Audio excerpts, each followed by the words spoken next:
Hello বন্ধুরা, share market টক্স বা SMT চ্যানেলে আপনাদের স্বাগত। শেয়ার মার্কেটের লেটেস্ট নিউজ এবং আপডেট পেতে চ্যানেলটিকে অবশ্যই সাবস্ক্রাইব করুন আর আমাদের সঙ্গে থাকুন। নমস্কার বন্ধুরা, আজ কথা বলবো একটি এনবিএফসি শেয়ারকে নিয়ে। ভিডিওর শুরুতেই আমি এই এনবিএফসি কোম্পানির শেয়ার হোল্ডারদের সতর্ক করে দেব যে আপনারা কিন্তু সাবধান হয়ে যান এই কোম্পানিকে নিয়ে, কারণ ব্যাক টু ব্যাক কিন্তু এই কোম্পানির ওপর রেস্ট্রিকশান কিছু আসছে গভর্নমেন্টের তরফ থেকে। গত 6ই মার্চ কিন্তু আরবিআই এই কোম্পানির ওপর রেস্ট্রিকশান নিয়ে এসেছিল, আর সেই নিউজ আসার পরেই কিন্তু এই শেয়ার প্রায় 10%-এর মতো কাল কারেকশান হয়েছিল। আজ মার্কেট বন্ধ হয়ে যাওয়ার পরে কিন্তু আরেকটি রেস্ট্রিকশান এই কোম্পানি রিলেটেড এসেছে, এবং সেটি সেবি কিন্তু এই কোম্পানির ওপর রেস্ট্রিকশান নিয়ে এসেছে। সুতরাং এখন দেখার নেক্সট ট্রেডিং সেশনে এই কোম্পানির শেয়ার কী রিয়াকশান দেয়। আপনারা যদি এই কোম্পানির 5 দিনের চার্ট প্যাটার্ন দেখেন, 5 দিনে কিন্তু এই শেয়ার প্রায় 11%-এর মতো কারেকশান হয়েছে। যদি আপনারা 1 মাসের চার্ট প্যাটার্ন দেখেন, 1 মাসে কিন্তু এই শেয়ার অলমোস্ট 18%-এর ওপরে কিন্তু কারেকশান দিয়েছে, এবং লাস্ট 6 মাসে যদি দেখেন, লাস্ট 6 মাসে কিন্তু অলমোস্ট 4%-এর মতো কারেকশান হয়েছে। যদি আপনারা এই কোম্পানির চার্ট প্যাটার্ন দেখেন, যে এটি টপ লেভেল থেকে কিন্তু বেশ রীতিমতো কারেকশান হয়েছে লাস্ট কয়েক মাসে। সো বন্ধুরা, এই এনবিএফসি কোম্পানিটি হলো জেএম ফিনান্সিয়াল লিমিটেড। গত 6ই মার্চ কিন্তু আরবিআই এই কোম্পানির ওপর রেস্ট্রিকশান লাগিয়েছিল কেওয়াইসি রিলেটেড কিছু প্রবলেম পাওয়ার জন্য।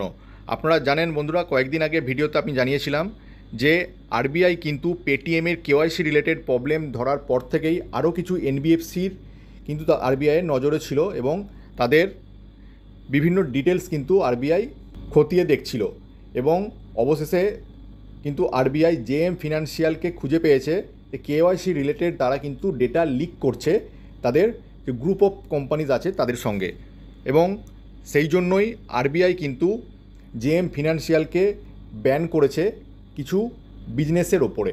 কেওয়াইসি রিলেটেড ডেটা লিকিংয়ের পাশাপাশি আরবিআই কিন্তু এই কোম্পানির কিছু ডেভিয়েশন লক্ষ্য করেছে লোন স্যাংশন রিলেটেড প্রসেসের ক্ষেত্রে, এবং তারপরেই কিন্তু আরবিআই ডিসিশান নিয়েছে যে এই কোম্পানি ভবিষ্যতে আর লোন প্রোভাইড করতে পারবে না।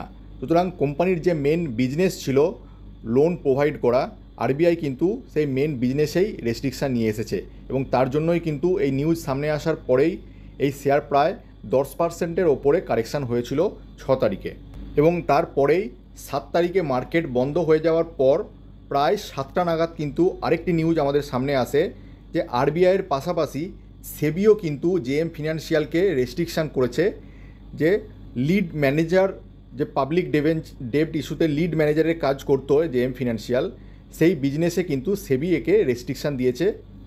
সুতরাং এই রেস্ট্রিকশানের পরে জেএম ফিনান্সিয়াল পাবলিক ডেব্ট সিকিউরিটিজ ইস্যুর ক্ষেত্রে যে লিড ম্যানেজারের কাজ করতো সেই বিজনেসটি কিন্তু আর করতে পারবে না, এবং সেবি যে অর্ডারটি পাস করেছে আজ, সেটি কিন্তু একটা ইন্ট্রিম অর্ডার, মানে 60 ডেজের জন্য কিন্তু এই জেএম ফিনান্সিয়াল লিড ম্যানেজারের কাজ করতে পারবে না। তার মানে এখনও পর্যন্ত কিন্তু সেবি ইনভেস্টিগেশন চালিয়ে যাচ্ছে। সুতরাং ইনভেস্টিগেশন কমপ্লিট না হওয়া পর্যন্ত আপাতত 60 দিনের জন্য কিন্তু তাদের এই বিজনেসের রেস্ট্রিকশান নিয়ে এসেছে। এরপর যদি ইনভেস্টিগেশনে মেজর কিছু প্রবলেম পাওয়া যায়, তারপর কিন্তু পার্মানেন্টলি সেবি ডিসিশান নেবে যে ভবিষ্যতে জেএম ফিনান্সিয়াল বিভিন্ন পাবলিক ডেব্ট সিকিউরিটিজে লিড ম্যানেজার হিসেবে কাজ করবে কিনা। সুতরাং যদি সেবির ইনভেস্টিগেশন সত্য হয় এবং পার্মানেন্টলি যদি সেবি জেএম ফিনান্সিয়ালকে রেস্ট্রিক্ট করে দেয় তাদের এই লিড ম্যানেজারের বিজনেস থেকে, তাহলে কিন্তু এই শেয়ার ভবিষ্যতে জোর ধাক্কা খাবে।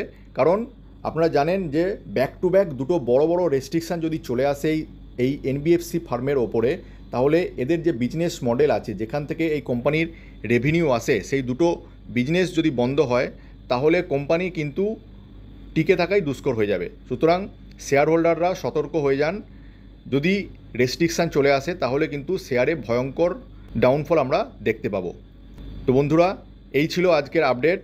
ভিডিওটি ভালো লাগলে অবশ্যই লাইক, কমেন্ট, শেয়ার করবেন এবং চ্যানেলটিকে সাবস্ক্রাইব করতে ভুলবেন না। থ্যাংক ইউ বন্ধুরা, এখনকার মতো এই পর্যন্ত। দেখা হচ্ছে পরের ভিডিও।